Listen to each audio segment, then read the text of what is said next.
Hola amigos, bienvenidos a nuestro canal y a esta emisión especial de Historias de Cuarentena, donde vamos a tener una conversación muy interesante con el embajador de Venezuela ante la Organización de Estados Americanos, el doctor Gustavo Tarre Briceño, a quien le damos la bienvenida de inmediato. Buenas tardes, Gustavo, ¿cómo te encuentras? Cuéntanos, ¿cómo estás pasando tu cuarentena? Buenas tardes, Maybor. En primer lugar, te agradezco mucho que de antemano digas que la conversación va a ser interesante. Cosa que me parece muy generoso de tu parte. Eso es mejor decirlo al final. No vaya a ser que te vayan a demandar por publicidad engañosa. Bien, no, la cuarentena está pasando para mí relativamente bien. En el sentido de que estar en la casa no me molesta demasiado.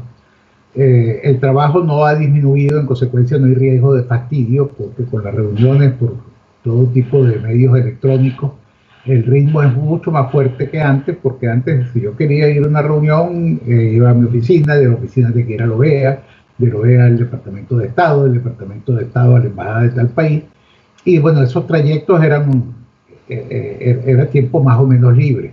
Luego, en cada sitio había una conversación antes de la reunión y después la gente se quedaba conversando. Total que la vida era más fácil desde el punto de vista laboral. Ahora es una reunión tras otra.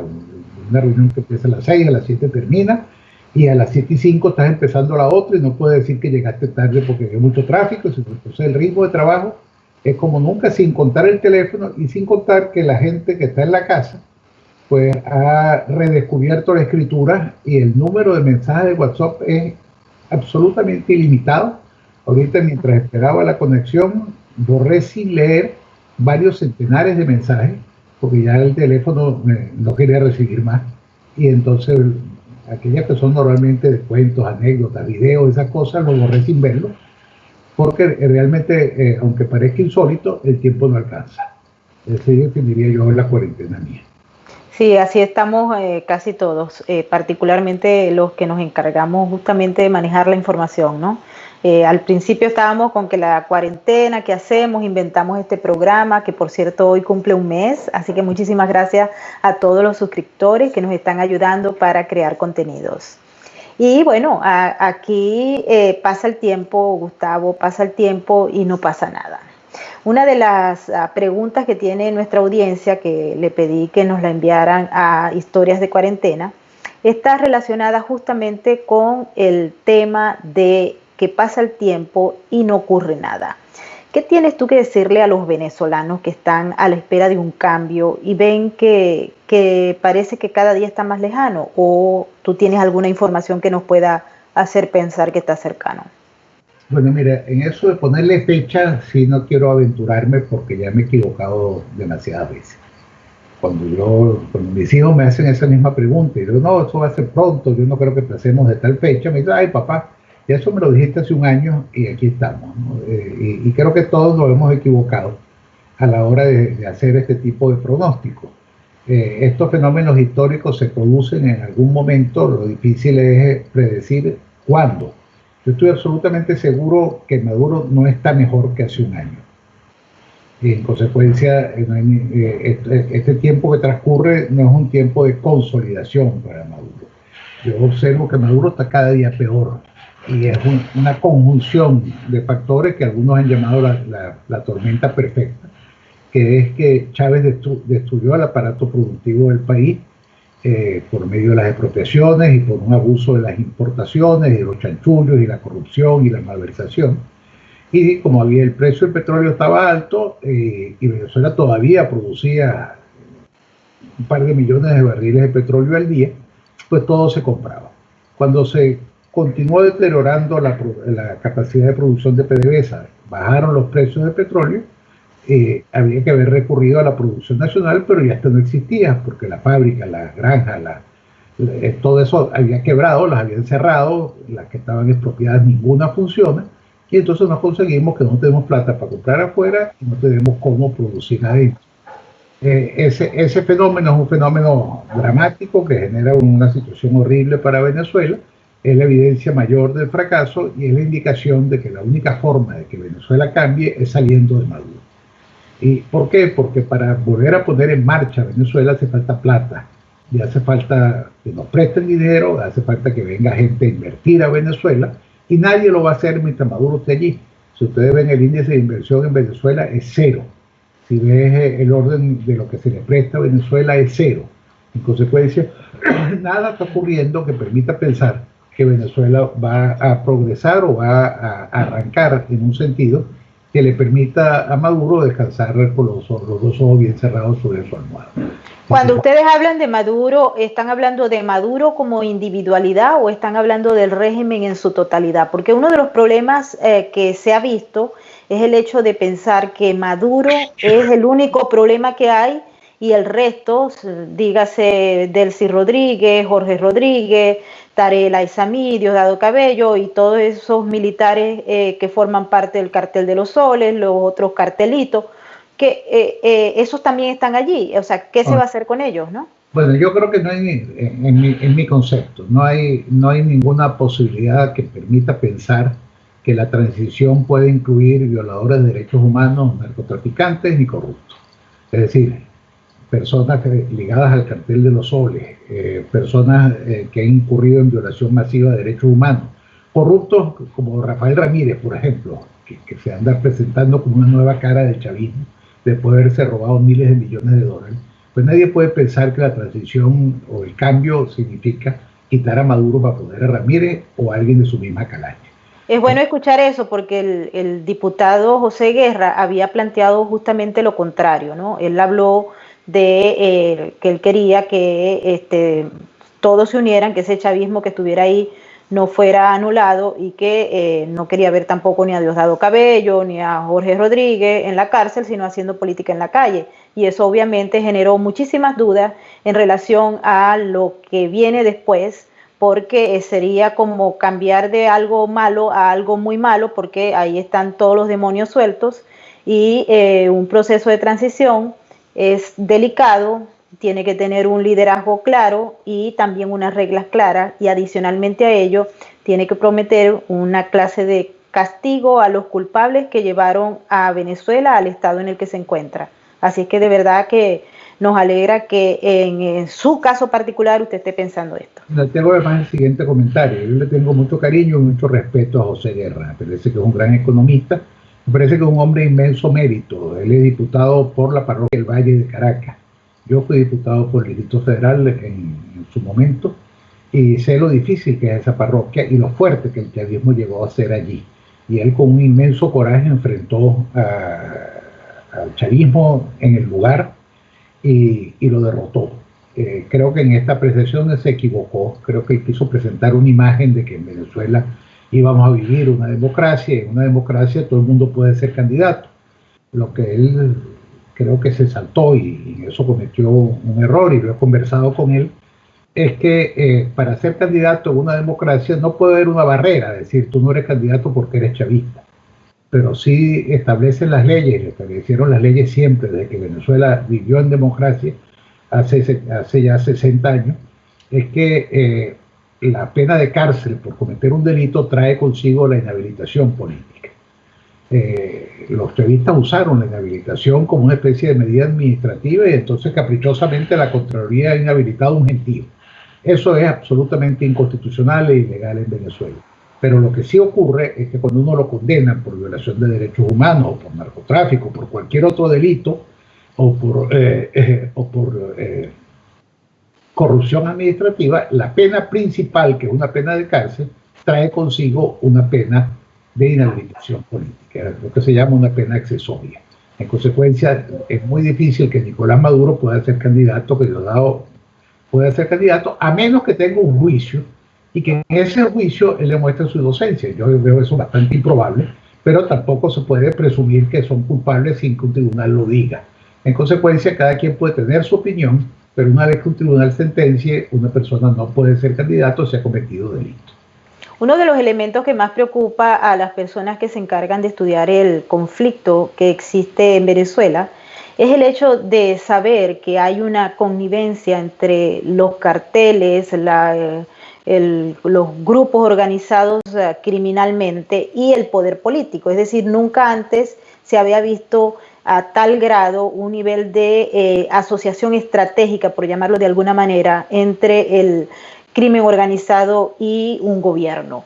Eso genera también obviamente unos mecanismos de transición bastante diferentes a lo que se puede suponer en una dictadura tradicional como las que se conocieron en el siglo XX. Ustedes han estado al tanto de la situación, nosotros hemos estado en muchos foros, en muchas discusiones, en muchos trabajos que particularmente he participado sobre explicar ese problema, saber que un proceso de cambio, de salida, debe empezar con un desmantelamiento del crimen organizado. Creo que ahora hay algunos entes políticos que lo han entendido.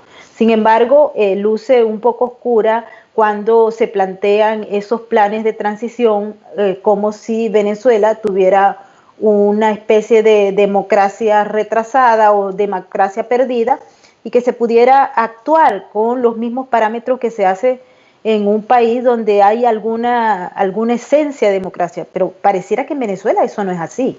Creo que es mucho más complejo. Sí, tienes absolutamente toda la razón y creo que en tu pregunta está ya la respuesta. Esto no es un problema de que tenemos un gobierno malo, que es un gobierno ineficiente, ni siquiera que es un gobierno represivo. El problema tampoco es que se asoció el crimen organizado con el gobierno, sino que el gobierno es el crimen organizado. Es decir, normalmente ha ocurrido en la historia de la humanidad que hay elementos criminales que se infiltran en los gobiernos. Que a veces se dan asociaciones entre criminales y gobernantes. En este caso, los criminales son los gobernantes. Esto es un factor muy nuevo, muy propio de Venezuela y que genera un problema adicional. Y es que el nivel de delitos que se han cometido en Venezuela, trae consigo de que hay gente que no puede escapar al castigo. En consecuencia, que es muy difícil negociar con ellos. En Chile, el presidente Elwin, que fue el primer presidente de la democracia restablecida, decía, bueno, vamos a tratar de hacer tanta justicia como sea posible. Bueno, eso también cabe en Venezuela, en el sentido de que a lo mejor hay que negociar con alguna gente, pero hay un nivel de crimen con el cual no se puede negociar. Eso por lo menos es mi opinión. Y hoy en día, afortunadamente, la justicia penal internacional persigue a la gente donde quiera que se encuentre. Fíjense ustedes que el general Pinochet terminó preso en Inglaterra. Milosevic terminó muriendo en una cárcel, creo que era en Holanda, donde estaba. Es decir, los grandes criminales históricos, ninguno de los cuales alcanza los niveles de Nicolás Maduro, Diosdado Cabello, Alaizami y Sucombo, y Chávez, que ya no puede pagar en este mundo. Ninguno de esos criminales de ahora tienen el nivel de conexión delictiva que tienen los venezolanos. Y eso indudablemente que es una de las razones por las cuales la transición se hace más difícil. Esto es una especie de paradoja. Si los tipos fuesen menos malos, hubiera sido más fácil salir de ellos. Porque una de las circunstancias que los atornillan en el poder es que no saben para dónde ir. Y eso los coloca en una situación de tener que quedarse a como dé lugar. Y lo que hay que hacer es un llamado a aquellos que están en el entorno de Maduro, en el entorno de la cúpula enchufada y corrupta, decir, bueno, no se la calen más, eso no es con ustedes. No, el cuerpo de oficiales de la Fuerza Armada venezolana son decenas de miles de personas. De ellos, ¿cuántos son ladrones? ¿Cuántos son enchufados? Yo estoy absolutamente seguro de que es un porcentaje pequeño. Estoy absolutamente seguro que la gran mayoría de los oficiales está padeciendo las mismas penurias que el resto de los venezolanos. Y lo que ocurre es que el sistema de terror y de vigilancia y de inteligencia establecido por los cubanos en Venezuela hace muy difícil que los buenos, que son la mayoría, puedan unirse para sacar a los malos, que son una minoría. Cuando uno evalúa las estrategias que se han empezado a trabajar o al menos a anunciar desde los Estados Unidos y los países aliados, uno observa a veces como una especie de incoherencia, porque por un lado se habla, particularmente he estado pendiente de todo lo que han sido las acusaciones del Departamento de Justicia contra la cúpula del llamado Cartel de los Soles, tanto civiles como militares, en la cual pues está encabezado justamente Nicolás Maduro, pero también hemos observado con extrañeza declaraciones de voceros del gobierno de los Estados Unidos que señalan un proceso de transición y un plan en el cual Maduro podría ser perdonado o que Maduro podría estar participando en un futuro, en unas futuras elecciones que nadie sabe cómo van a realizarse, o que ese Consejo de Estado que plantea el plan, que se supone vino de las discusiones de Barbados, tengan presencia chavista. Todavía no está muy claro cómo es eso, pero conociendo su experiencia en materia no solamente del área constitucional y legal, sino desde el punto de vista histórico-político, ¿es posible que un plan de esa naturaleza pueda enganchar a la gente para que se pase de bando, o simplemente ellos saben que al abandonar el poder van a tener que enfrentar la justicia? La respuesta, Maybor. Piensa en el caso de España. España hizo una transición en la cual nadie fue castigado. Ninguno de los criminales de la era del franquismo, ni por delitos de corrupción, ni por delitos de violación de derechos humanos, llegó nunca a ser condenado. Y sin embargo, España logró una transición hacia la democracia. El nivel de corrupción, el nivel de violación de derechos humanos, el nivel de delitos de narcotráfico que existe en Venezuela, jamás existió algo parecido en España. En materia de derechos humanos, enseguida después de la guerra civil hubo una matazón espantosa, pero luego fue un Estado que se fue encaminando hacia una situación diferente a la nuestra. Y cada país tiene realidades muy distintas. Y yo creo que una de las cosas que mucha gente no entiende bien fuera de Venezuela es realmente la naturaleza del gobierno. Y mucha gente, por diferentes razones, tiende a cerrar los ojos, por comodidad, por pensar que la historia se repite. Por ejemplo, los surafricanos. El gobierno del apartheid de Sudáfrica era un gobierno horrible en el sentido que había establecido una de las violaciones de derechos humanos más sistemáticas que puede haber habido. Pero nadie señaló nunca al gobierno blanco de Sudáfrica como narcotraficante o como ser un gobierno especialmente corrompido. Entonces, nosotros reunimos simultáneamente tres tipos de crímenes en las mismas personas. Son violadores de derechos humanos, son corruptos y están vinculados al narcotráfico. Entonces, pero también tenemos otro problema, que también están vinculados a grupos islámicos terroristas. Claro, y eso hace también, le agrega una complejidad mucho mayor, ¿no? No solo eso, sino que además, como se dicen ser grupos de izquierda, gozan entonces de una simpatía mecánica o automática por parte de fuerzas de orientación socialista en lugares en los cuales el socialismo es una expresión democrática. Yo vi en estos días a un foro en el cual Jean-Louis Mélenchon, el jefe del partido de la Francia Insumisa, hablaba maravillas de Nicolás Maduro y de Chávez, y decía que eso había sido la reivindicación de los pobres. Entonces eso revela una ignorancia total, pero al mismo tiempo esa idea que es muy frecuente conseguir en medios académicos de universidades aquí en los Estados Unidos, en la izquierda que existe en Europa, que favorece mucho las revoluciones siempre y cuando no los afecte su forma de vida. Lo que en Francia lo llamaban la izquierda caviar, es decir, eran de izquierda pero disfrutando de altísimos niveles de vida, de lujo, y que condenaban a los gobiernos de derecha fuera de Francia, pero dentro de Francia convivían con ella, y cuando gobernaban no eran demasiado diferentes. Francia estuvo gobernada por socialistas muchísimo tiempo y nadie puede decir que eso fue un cambio sustancial en relación a lo que es Francia, ni que Francia se acercó nunca a lo que es hoy Venezuela, o lo que es Cuba, o lo que fue la Unión Soviética. Entonces, ¿usted cree que hay un liderazgo? ¿Quiere que le trae un apoyo automático que cada vez es menor? Hace unos años en el medio académico norteamericano el apoyo a Chávez era casi completo, pues muchísimos universitarios veían en Chávez una especie de Robin Hood. Ya hoy en día eso se está acabando, pero todavía queda. Y eso es un refuerzo que ellos tienen. Súmale a eso los intereses geopolíticos de China, de Rusia, de Irán, que ven en el terreno venezolano un lugar de donde darle la batalla a los norteamericanos. Es decir, ese pleito que no es un pleito nuestro, pues nosotros pagamos la consecuencia. Sí, porque son otros intereses los que están allí. Hoy justamente en el Consejo de Seguridad de la ONU se dio una discusión sobre el tema Venezuela, partiendo de una solicitud hecha por Rusia justamente, que es miembro permanente del Consejo de Seguridad. Allí se planteó, de acuerdo a las fuentes que han suministrado algunos datos sobre esa reunión, el hecho de que consideran de alguna manera, o al menos eso fue lo que plantearon los rusos, una especie de violación o amenaza de violación a la soberanía por parte de la política que anunció la Casa Blanca y el Comando Sur para ampliar todo lo que son las operaciones antinarcóticos tanto en el área del Caribe como en el área del Pacífico.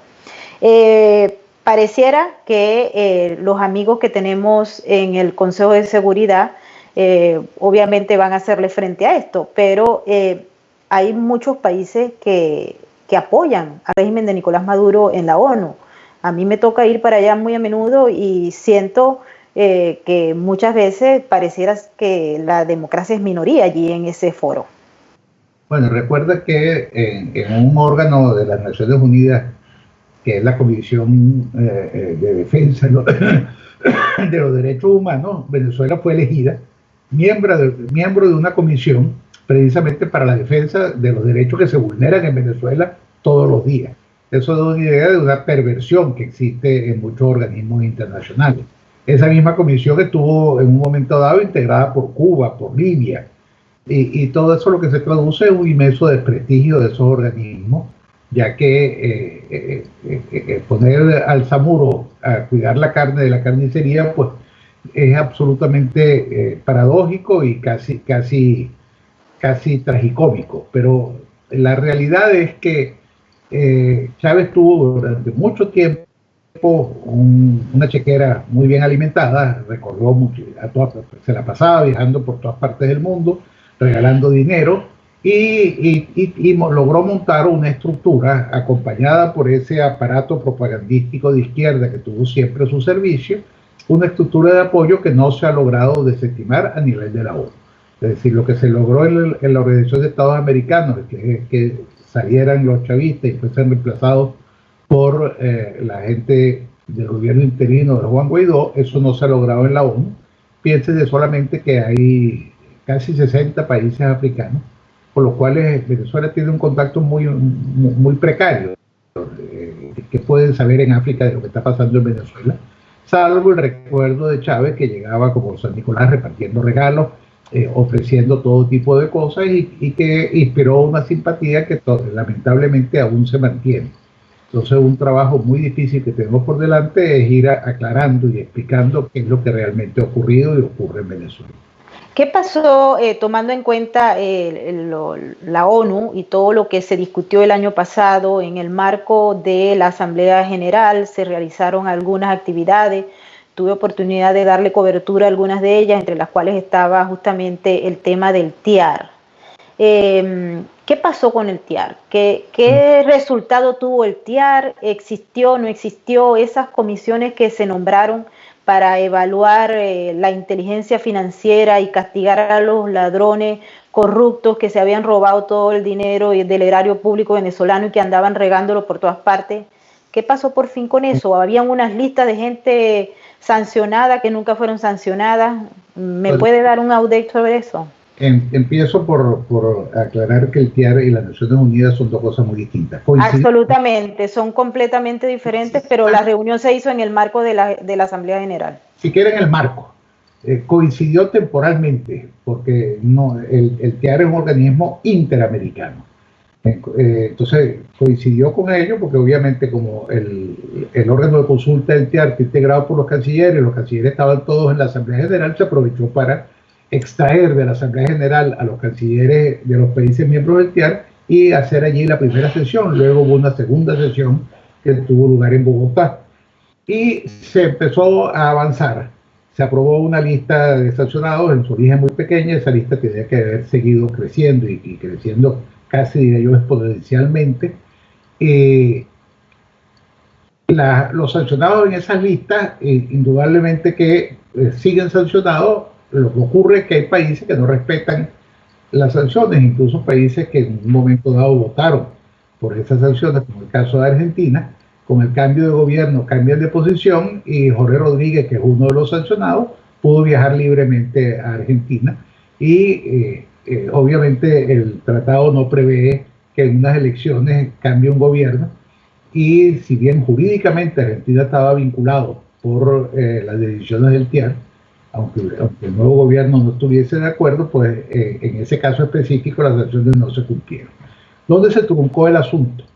Para el día 21 de marzo estaba prevista la tercera reunión de cancilleres. Y en esa tercera reunión de cancilleres tenía que, en primer lugar, desarrollarse esos mecanismos de sanciones. Recuérdense que lo aprobado en Nueva York traía consigo que había que investigar, perseguir, encarcelar, juzgar y extraditar a las personas señaladas en esa lista por violación de derechos humanos, narcotráfico y corrupción administrativa. Bueno, eso se truncó porque recuerden ustedes que la elección del secretario general Almagro fue el 20 de marzo, en unas condiciones absolutamente precarias desde el punto de vista sanitario. Ya había empezado la cuarentena, no vino ningún canciller, que era un requisito esencial para poder reunir la conferencia de ministros de Relaciones Exteriores, y el 21 pues evidentemente no hubo reunión del TIAR. Y eso trajo como consecuencia que el TIAR se encuentra en este momento paralizado.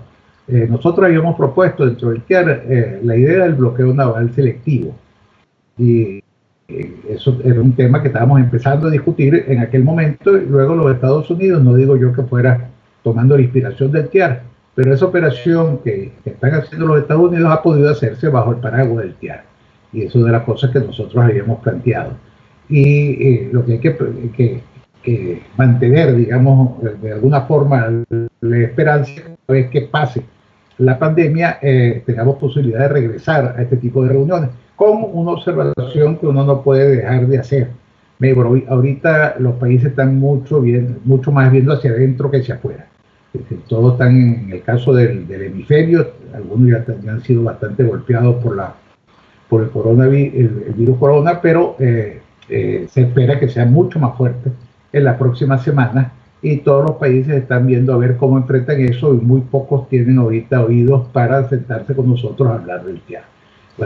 Uno de los puntos importantes en este asunto de las sanciones y de los posibles castigos a esos individuos que andan por toda América Latina y Estados Unidos es el hecho de que por lo general los criminales, cuando ven que sus privilegios y sus fortunas están en peligro, tratan de acercarse a aquellos que pueden de alguna manera lograr el poder. Y se ha hablado mucho, ¿no?, de personas corruptos de toda naturaleza, que han querido acercarse a los nuevos aspirantes al poder, que en este caso sería el gobierno interino. Ya se han hecho denuncias, de hecho hay un caso en investigación producto del abogado, el ex abogado personal del presidente Donald Trump, Giuliani, que estuvo en una reunión con Alejandro Betancourt, etcétera. Y no solamente es Alejandro Betancourt, sino hay otros individuos corruptos que se han acercado o que han intentado acercarse, porque hay mucha oscuridad en relación a este tema, a los nuevos líderes políticos, de tal manera que ayudándolos económicamente, porque tienen una situación precaria, puedan ser perdonados en el futuro o puedan inclusive obtener algún beneficio económico si el Estado venezolano algún día llega a ser productivo, cosa que en estos momentos se ve bastante dudosa. ¿Cómo piensan ustedes darle una claridad, una transparencia para que la gente se sienta tranquilo, y en el sentido de que hay un cambio positivo y que ustedes están proponiendo no solamente una narrativa diferente, sino también una forma de hacer política diferente? Mire, yo te quiero expresar aquí, Veo, una preocupación que es muy personal y que va en el sentido de tu pregunta. Se estima que en Venezuela se robaron 300.000 millones de dólares. Esos 300.000 millones de dólares andan por ahí, se está tratando de recuperar algo, pero son rasguñitos lo que se está logrando sacar, ¿no? de esa suma gigantesca de dinero robado, ese dinero robado abre la posibilidad de que ocurra lo que tú estás señalando, de que gente que se ha robado 40, 50, 100 millones de dólares decía: yo voy a regresar a Venezuela y voy a poder ayudar a partidos políticos, voy a comprar medios de comunicación, como ya ha ocurrido, voy a comprar canales de televisión, periódicos, como ya ha ocurrido, y voy a convertirme en el juego democrático en un factor con el cual hay que contar. Y ese es un riesgo grandísimo que tenemos nosotros hacia el futuro. Muchas veces pensamos que el problema se resuelve el día que salga Nicolás Maduro y que salga el chavismo en su conjunto, pero en lo que viene después, allí hay una amenaza, una espada de Damocles que está guindando sobre el futuro de la democracia en Venezuela, que es el dinero sucio. Y como todos sabemos, el funcionamiento de la democracia cuesta plata. Y en todas las democracias del mundo, un delito muy frecuente es el uso indebido de dinero público o el uso de dinero indebido por parte de partidos políticos, y ese riesgo se va a potenciar muchísimo en Venezuela porque hay mucha plata y mucho delincuente que quiere hacerse perdonar. En consecuencia, ahí tenemos un riesgo frente al cual hay que generar unas barreras jurídicas y éticas para que esto no ocurra, porque pudiera ser que los corruptos compren a la nueva democracia venezolana. Y eso sería una tragedia. Bueno, hay algunos, no podríamos decir rumores, pero sí algunos elementos que se han puesto sobre la mesa que pareciera que ya esos corruptos han empezado a comprar políticos nuevos. Intentándome, Igor, yo no tengo ninguna constancia de que haya ocurrido de manera significativa. Pueden haber ocurrido casos menores. Hay que tener mucho cuidado también que de repente hay una foto. Tú entrevistaste en estos días al embajador Vecchio, y se había desatado unos días antes una campaña en contra de él porque aparecía en una foto con una pariente del general Padrino López. Esa foto requiere dos aclaratorias y te da una idea de qué fácil es confundir. Empezó una campaña: ¿cómo es posible que el embajador Vecchio esté reunido con la prima del general Padrino? Bueno, en primer lugar, esa señora, si bien es prima del Padrino López, uno no escoge los primos cuando nace. Es una opositora de hace muchísimos años, ha sido muy activa en la comunidad venezolana en Houston, en el estado de Texas, y ha demostrado un nivel de militancia muy grande. Incluso se ha expresado públicamente, ha hecho llamado, ella y otros miembros de la familia del general Padrino, al tal Vladimir para que cambie de actitud, incluso rompiendo cualquier vinculación con él. Eso es número uno. Número dos, en la época del selfie, Neighbor, es muy difícil que uno le pida un certificado de antecedentes penales a la gente que se pone al lado de uno. En consecuencia, pueden salir fotos que generen sospecha. Yo no me refería a fotografías, yo me refería a otro tipo de beneficios, pero no a fotografía. Yo hablo de pagos a políticos, a partidos políticos, entrega de ayudas, entrega de servicios dentro del país, por ejemplo. Hay mucha preocupación porque la gente dice: queremos cambiar, queremos un cambio, pero cuando vamos a ver cuál es el cambio, hay que descifrar bien no solamente la narrativa, que es muy importante, porque creo que el régimen ha tenido una narrativa bastante fortalecida y bastante coherente, lo cual lo ha hecho avanzar, lamentablemente, pero la parte opositora tiene una narrativa que a veces ha surgido incoherente, motivado entre otras cosas a que son muchos grupos políticos que tienen intereses distintos, pero que se han juntado en función de un solo objetivo, que se supone es sacar a Maduro. Pero más allá de eso, hay que presentar una alternativa que sea diferente al chavismo, y muchos venezolanos se sienten frustrados por el hecho de ver personas que han estado vinculadas al régimen, que han estado metidas en narcotráfico, en robos. Hay una persona que están aquí acusadas y de alguna manera se han brincado la talanquera para lucir atractivos ante tal vez la justicia norteamericana y también ante ustedes. Pero ahí está el problema, que es que los ciudadanos, aunque tienen a veces, dicen que las masas tienen muy corta memoria, en Venezuela debido al sufrimiento parece que la memoria se amplió. Entonces, ¿cuál es la estrategia que se va a llevar? Porque es que ahí es donde está el problema. Tu pregunta encierra un análisis y no estoy de acuerdo con tu análisis. Primero, porque decir que el gobierno tiene una narrativa que le ha permitido fortalecerse, oye, si Maduro está fortalecido, caramba, yo no quisiera estar No, yo hablo del régimen y hablo desde que llegó Chávez al poder hasta ahora son 20 años. No, no, está bien, pero pensar que se ha fortalecido no. Sobrevive, está allí, pero no fortalecido. No, hablo de la narrativa que se ha fortalecido a lo largo de 20 años. Otra narrativa, ¿cuál es la narrativa que se fortaleció? Te pregunto. Están allí en el poder y ustedes no lo han podido sacar. No es narrativa, esos son hechos. La narrativa es una explicación. Es la revolución socialista, es la Venezuela bonita, la revolución bonita. Todo eso se acabó. Ya la narrativa no existe. Es el capitalismo más salvaje que ha habido nunca. Es la entrega de la industria petrolera al capital internacional, así sea ruso. Es decir, la narrativa no existe, la narrativa del gobierno. Y en eso es lo que no estoy en absoluto de acuerdo contigo. Punto número uno. Punto número dos. Generalizar es lo peor que uno puede hacer en política. Y basarse en rumores, en informaciones más o menos incompletas. Tú eres una periodista de investigación y sabes muy bien de lo que estás hablando. La corrupción se demuestra fundamentalmente en los tribunales. Y para llegar a los tribunales puede ser que los tribunales terminen corrompidos también, pero tiene que haber pruebas. Y muchísimas veces los rumores que existen en esta materia son que fulano le dijo a Mengano, que Mengano le dijo, parecía, no me acuerdo cómo era aquel bolero, en el cual había esa referencia, fulano le dijo a fulano, que le dijo a fulano.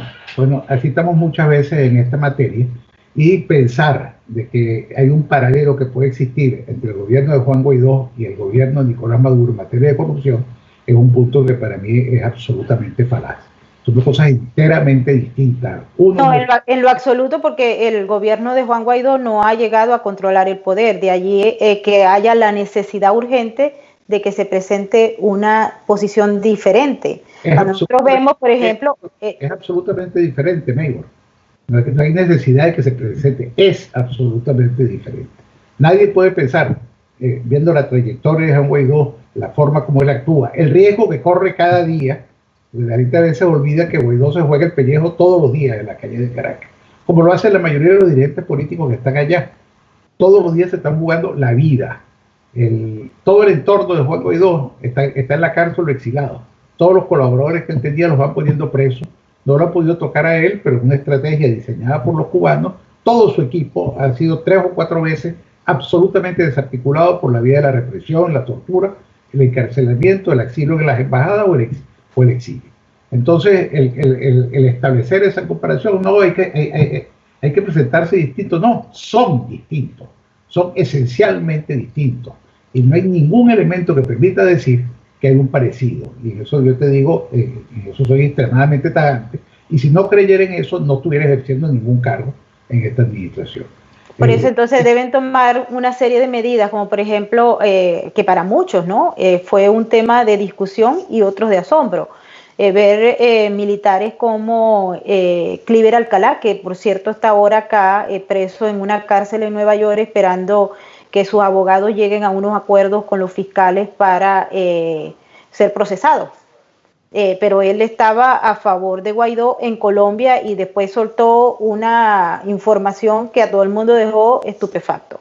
Y también, bueno, recordemos otros militares que han estado en ese problema. Entonces, ahí está el asunto de aclarar y de informar bien a la ciudadanía qué es y cómo es que funciona este asunto, porque Cliver Alcalá estaba supuestamente trabajando con Guaidó y de pronto apareció con que había firmado un contrato y prácticamente lo acusó y lo puso justamente en una bandeja para el régimen. Y no, eso es un... 2 puntos muy claros sobre ese ejemplo. Uno, tú dices supuestamente. Supuestamente no es prueba, es supuestamente. La palabra está muy bien. Eso fue lo que él dijo, supuestamente, porque eso fue lo que él dijo, no lo ha aprobado. Es lo que él dijo y Guaidó lo desmintió de una forma absolutamente categórica. Yo no he firmado absolutamente ningún contrato con el general Cliver Alcalá. Todo lo que él señaló es rigurosamente falso. Ahora, que haya gente que abandone el chavismo y estén peleando a su manera contra el chavismo, tampoco es una cosa sobre la cual tiene que responder, sobre todo aquella persona que decida actuar en política y hablar mal de Maduro. Por ejemplo, Elías Agua está hablando mal de Maduro. ¿Qué hacemos? Evidentemente no hay ninguna coincidencia con Elías Agua. No. No hay ninguna forma de callarlo. Entonces te voy a decir, es que Guaidó es cómplice de Agua. No. Agua No, su visión de lo que es su pleito con Maduro. Yo no creo que eso le exime de todas las culpas que tiene en el desastre que ha vivido Venezuela, pero no se puede decir que automáticamente por estar él en contra de Maduro, está con Guaidó. No es así. No, pero es que eso no es lo que estaba planteando yo. Yo hablé del general Cliver Alcalá porque él dio y también había supuestamente estado presente en la formación o atención de militares que dieron el apoyo a Guaidó. A eso me refería. Supuestamente, nuevamente. Supuestamente, porque todo hay que probarlo y aquí estamos. Ahora él está aquí en los tribunales y va a tener que decir la verdad. Probarlo, si la puede decir. Que supuestamente es cierto o no. Sí, otro tema que nos llama la atención por el número de preguntas que han llegado es el manejo.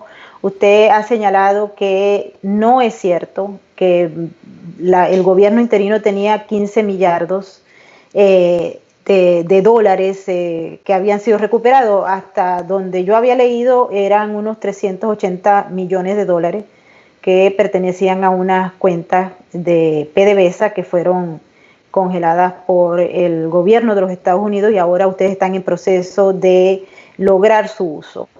¿Puede darme algunos elementos más claros en relación a esto? Sí, mira, la actitud que ha asumido el gobierno, especialmente por la vía del procurador especial José Ignacio Hernández, es tratar de la suma de 15.000 millones de dólares es una absoluta leyenda, es muchísimo menos. Entonces hay unas cuentas en las cuales que no llegaban, como tú lo señalas hace un instante, a unos 400 millones de dólares.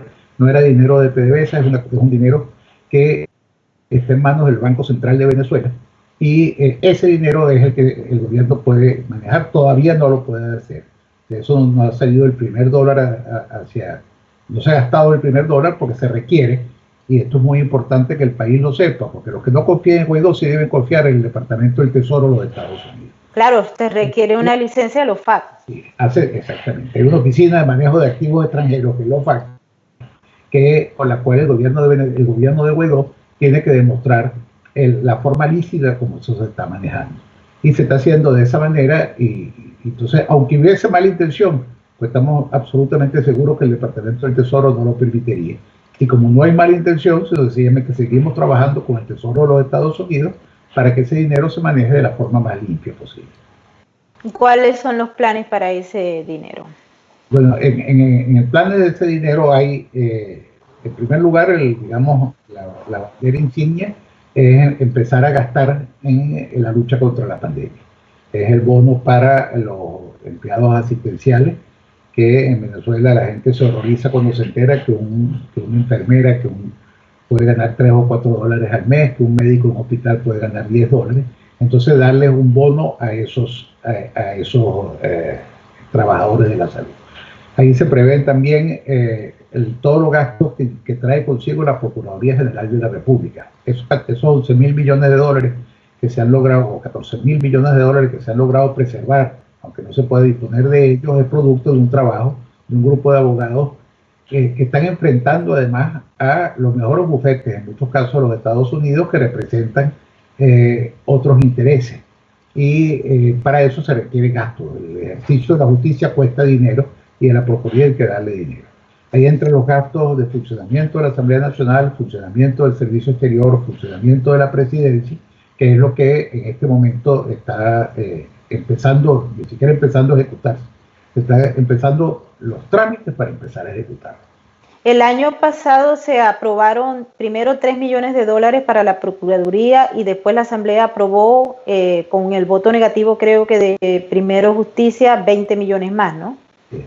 Eso era para pago de la defensa de abogados en los múltiples casos en los tribunales de los Estados Unidos.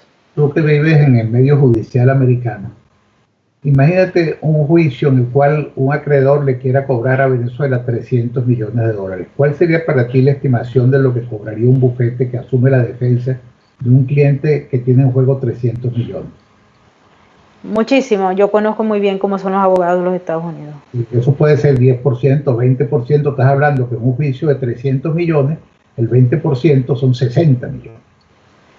Entonces, solamente en un juicio, la contraparte de los abogados nuestros está cobrando 60 millones. Nosotros, para todos los juicios, se estaban pidiendo 23 millones de dólares. Entre los cuales entra también el pago de abogados americanos. Porque muchas veces la Procuraduría, como no tiene una estructura internacional que pueda ayudarle en esto, tiene que contratar bufetes de los Estados Unidos, y para eso disponemos 23 millones de dólares para salvaguardar 14.000 millones. Creo que es quizás el negocio mejor que ha hecho Venezuela en su historia, o la inversión más reproductiva que pueda haber en la historia de Venezuela. Pero eso dinero que va a usar el procurador para pagar los abogados, etcétera, va a estar documentado en alguna presentación de memoria y cuenta, ¿cierto? Absolutamente. Además es una cosa absolutamente pública. Como tú bien sabes, en la justicia americana no hay manejos que sean por debajo de la mesa o que no se sepan. Se sabe quiénes son los abogados. Cuando tú actúas en favor de un país extranjero, tienes que registrarte en los Estados Unidos para poder hacerlo. Todo eso está absolutamente abierto. Es un libro abierto que está a la orden de periodistas como tú para que lo investiguen. Una de las personas que nos está viendo pregunta cómo va a ser la selección de los beneficiarios del bono de los $100. Mira, no es sencillo, porque quién podría oponerse a que se llegue a ese beneficio, pero hay que establecer cómo se llega. En primer lugar, ¿es a todos los médicos, es a todas las enfermeras o es a quienes están combatiendo la pandemia? Yo creo que es mucho más hacia lo segundo, que son aquellos profesionales de la salud que están arriesgando su vida todos los días yendo a hospitales por un sueldo absolutamente miserable. Entonces hay que crear un registro. No son todos los médicos, no son todas las enfermeras, y para eso se están abriendo canales por la vía electrónica para que se postulen aquellos profesionales de la salud, y eso habría que someterlos a los chequeos correspondientes por parte de los colegios profesionales. No estoy muy enterado del nivel de detalle, solo sí puedo decir que no es sencillo, pero no es sencillo, pero es absolutamente justo. Y otra persona pregunta que qué tal que esa base de datos llegue a posteriori por alguna de las vías que usa el régimen a manos del SEBIN. Mira, en primer lugar, ahí van a estar prácticamente todos los médicos y todas las enfermeras. Porque una de las características de este programa, y lo he dicho muy claramente al presidente Guaidó, es que a nadie se le va a pedir carnet político. Hay un médico chavista que está en un hospital y está arriesgando su vida, va a recibir su dinero sin que nadie le pregunte si es chavista o no es chavista. Entonces estamos hablando de decenas de miles de personas. La adhesión es voluntaria. Si una persona quiere recibir el dinero, pues sabe que corre ese riesgo, sea remoto o sea inminente. Entonces, sí, sin importar que sea chavista o ya no tiene nada que ver con política. Para nada. Y creo que esto nos trae un poco en el tema que veníamos hablando. El chavismo no queda prohibido en Venezuela. El chavismo es una ideología nefasta que produjo la ruina del país, pero una democracia cada quien puede pensar como quiera. Y hay gente que puede pensar que el ideal de Venezuela es la resurrección de Chávez. Eso en una democracia no se puede impedir. Lo que sí se debe impedir es que quienes han cometido delitos, quienes se robaron el dinero del pueblo, quienes violaron derechos humanos, quienes se mezclaron con los narcotraficantes o traficaron con drogas, puedan participar libremente en política. Eso no puede ser. Pero si una persona dice, bueno, yo creí en el comandante Chávez, resulta que Maduro traicionó su ideal y yo quiero reivindicar el ideal originario de la revolución chavista, nadie se lo puede impedir. Y es contrario a la democracia que uno descalifique a alguien porque piense distinto. Y yo tengo una convicción clarísima antichavista. Creo que lo peor que le ha pasado a Venezuela de su historia, desde el descubrimiento por parte de Cristóbal Colón, hasta incluso remontándose a donde quiera, lo peor que le ha pasado es Hugo Chávez, pero uno no puede decirle a alguien, tú no puedes pensar de determinada manera, tú vas a pensar como yo diga. Y eso es la negación de la democracia. Uno de los temas que ayer puso caliente en las redes sociales fue una nota de Reuters, donde decía que de acuerdo a 7 fuentes que ellos consultaron, había supuestamente unos nuevos discusiones, nuevos acuerdos para ir a una mesa de negociación. También Elio Abrams habló el pasado domingo y señaló que habían ya algunos movimientos, algunas conversaciones y que esas conversaciones no tenían incluido la presencia de los Estados Unidos, pero sí el Reino de Noruega. El presidente encargado Juan Guaidó negó que existiesen conversaciones, pero Elio Abrams dijo que había movimientos para esas conversaciones. ¿Por fin hay o no hay unas nuevas negociaciones para un diálogo bajo el auspicio del Reino de Noruega? Mira, vamos a entendernos. El gobierno de Juan Guaidó hizo en Barbados una propuesta. Se va Guaidó, se va Maduro, se establece un gobierno de transición por la vía de un Consejo de Estado y vamos a elecciones libres. Esa propuesta fue luego recogida por el secretario de Estado Pompeo y la planteó. ¿Cómo podríamos nosotros pensar que eso se va a implementar si alguien no conversa sobre la materia? Ese alguien no es Maduro. Estamos hablando que lo primero que hay que plantear es que Maduro se va. Ahora, si nosotros planteamos el quiebre del régimen, con alguien hay que conversar. Eso no quiere decir que hay una negociación con el gobierno, eso quiere decir que hay gente hablando. Y yo creo que eso, lo que cuando Guaidó dice no hay conversaciones, no hay conversaciones entre el gobierno de Guaidó y el gobierno usurpador. Ahora, de que hay constantemente información que fluye de un lado y de otro, claro que lo hay. Eso es lo que se buscaba, además. Yo he dicho mucho que yo tengo muy pocos amigos chavistas, pero me llegan muchos mensajes de gente del chavismo que dice, oye, yo quisiera, es decir, podríamos, no quiero usar la expresión más usual, vamos a tratar de ser diplomático. Hay, de aquel lado hay gente que quiere salvarse y gente que puede ayudar a la caída de Maduro. Y si que eso implique una absolución anticipada de algún crimen cometido, pues de alguna forma hay que hablar. Porque hasta ahora lo que nosotros queríamos, que era el quiebre militar, no se ha producido. Mucha gente ha venido planteando y nosotros hemos sondeado eso en toda forma en el marco del TIAR, una intervención militar extranjera no se ha producido. Entonces, ¿cómo vamos a salir de Maduro? ¿Y cómo o sea, ya desde el punto de vista del académico, por qué no se dio ese quiebre militar? ¿Hubo la ausencia de un mensaje que convenciera a los militares de bajos niveles, de medios niveles? Porque ya sabemos que hay una cúpula de las Fuerzas Armadas que está corrompida y que forma parte del cartel. Pero el resto, ¿qué cree usted que falló allí para convencerlos en ese momento tan importante que era en enero, febrero y marzo del año pasado, para que apoyaran en la nueva propuesta de gobierno y se pasaran a la constitucionalidad y a la institucionalidad? Sí, yo creo que la razón fundamental por la cual eso no se ha producido, y lo conversábamos al comienzo del programa, es el régimen de terror que existe en la Fuerza Armada. El nivel de represión contra los militares que se han atrevido a levantar la voz o incluso a actuar en contra del régimen de Nicolás Maduro. En estos días un grupo de capitanes de la Guardia Nacional volvió con muchísimo coraje a expresar disidencia. Bueno, la represión es terrible, el nivel de tortura, piénsense en el capitán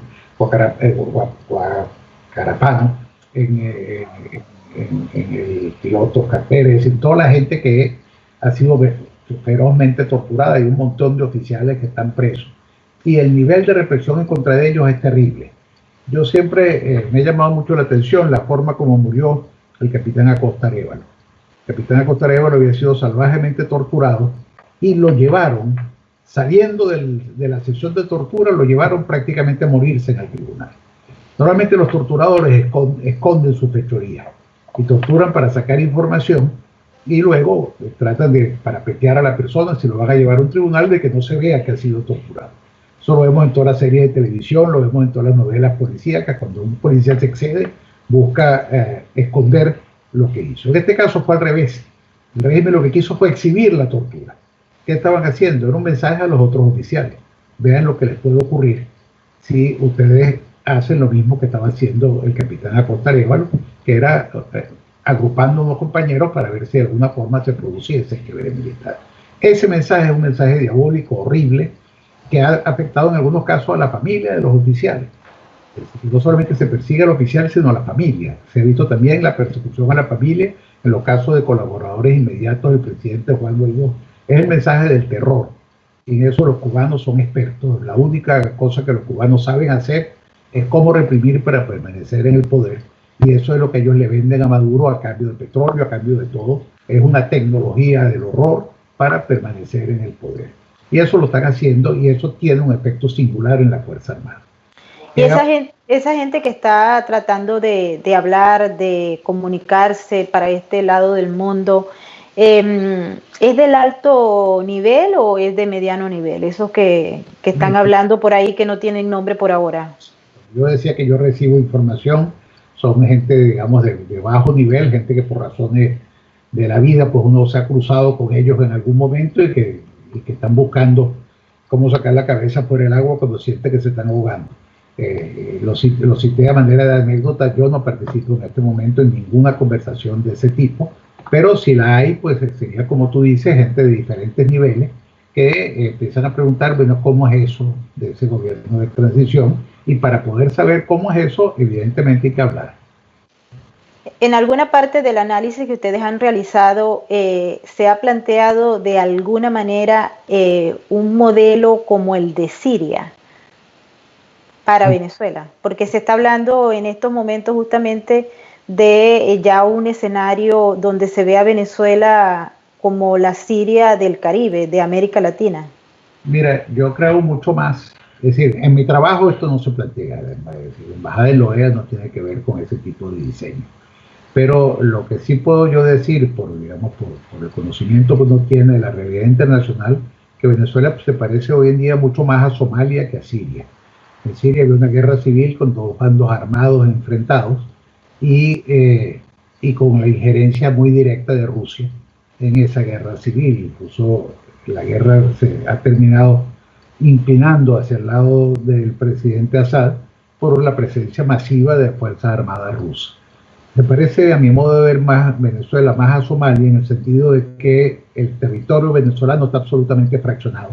En Venezuela el poder del Estado no lo ejerce nadie. Alguna gente dice, no, la diferencia entre Maduro y Guaidó es que Maduro controla el territorio. Eso no es verdad. El territorio venezolano está controlado por el ELN, está controlado por los disidentes de la FARC, está controlado por los planes, está controlado por terroristas islámicos, está controlado por un gentío. Y eso se parece a Somalia, un país absolutamente fragmentado, donde una cosa es el poder que reside en Mogadiscio en el caso de Somalia y que reside en Caracas en el caso de Venezuela, pero que no ejerce un control sobre el territorio, que es una de las definiciones del Estado moderno. Entonces, esa situación terrible que está viviendo Venezuela es la que creo yo que tenemos que enfrentar, y una de las primeras tareas, que no va a ser cualquier cosa cuando cambie el gobierno, es ejercer el poder en la totalidad del territorio venezolano y expulsar a los helenos, a los guerrilleros de la FARC, a los terroristas, a los pranes, etcétera. Y eso va a ser un trabajo que no es cualquier tontería que se nos viene encima una vez que se produzca la transición.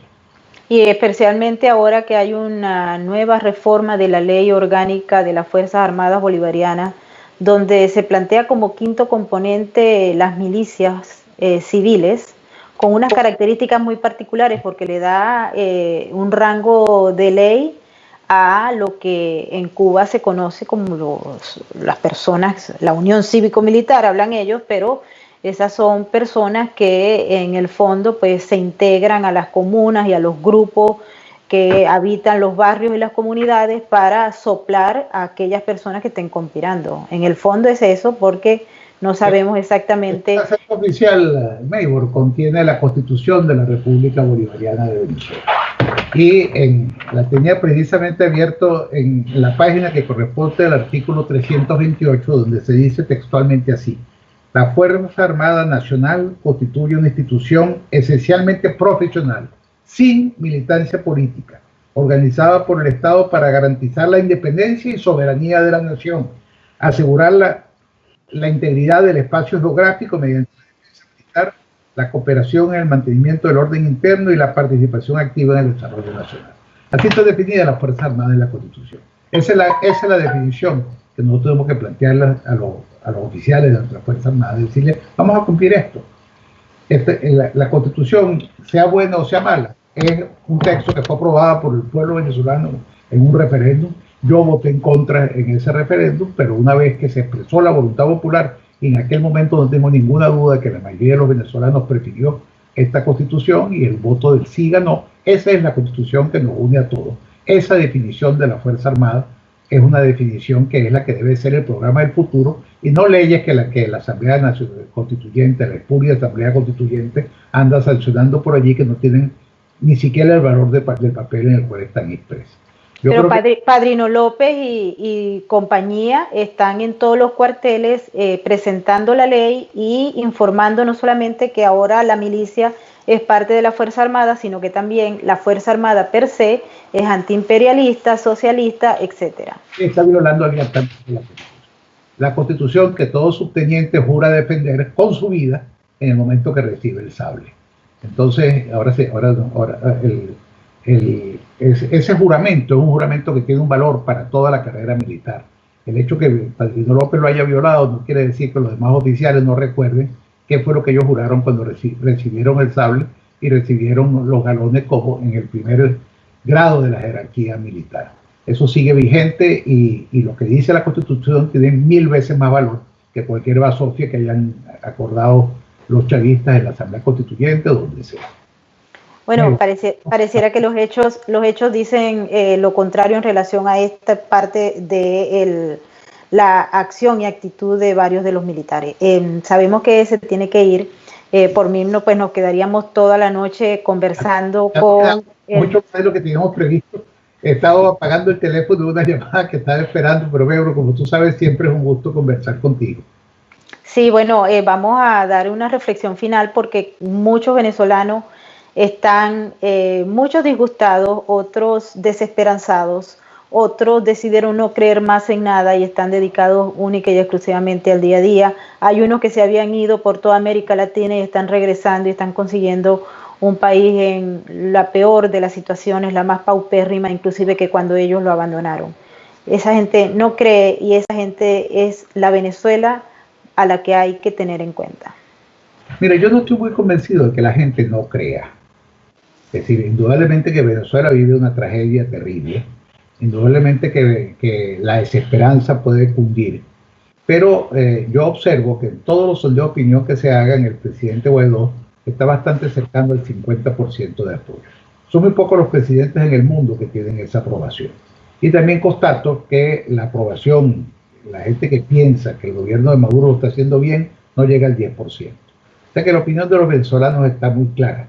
Y aún los escépticos, aún aquellos que dudan, aquellos que no creen, como dices tú, a la hora que tengas que escoger entre Maduro y Guaidó, sobre todo entre los que representa cada uno de ellos, yo estoy absolutamente seguro que más del 90% de los venezolanos escogería a Juan Guaidó. Entonces, la solución pasa porque en Venezuela algún día lleguemos a tener elecciones verdaderamente libres, que es el punto final para que esta tragedia empiece a enderezarse.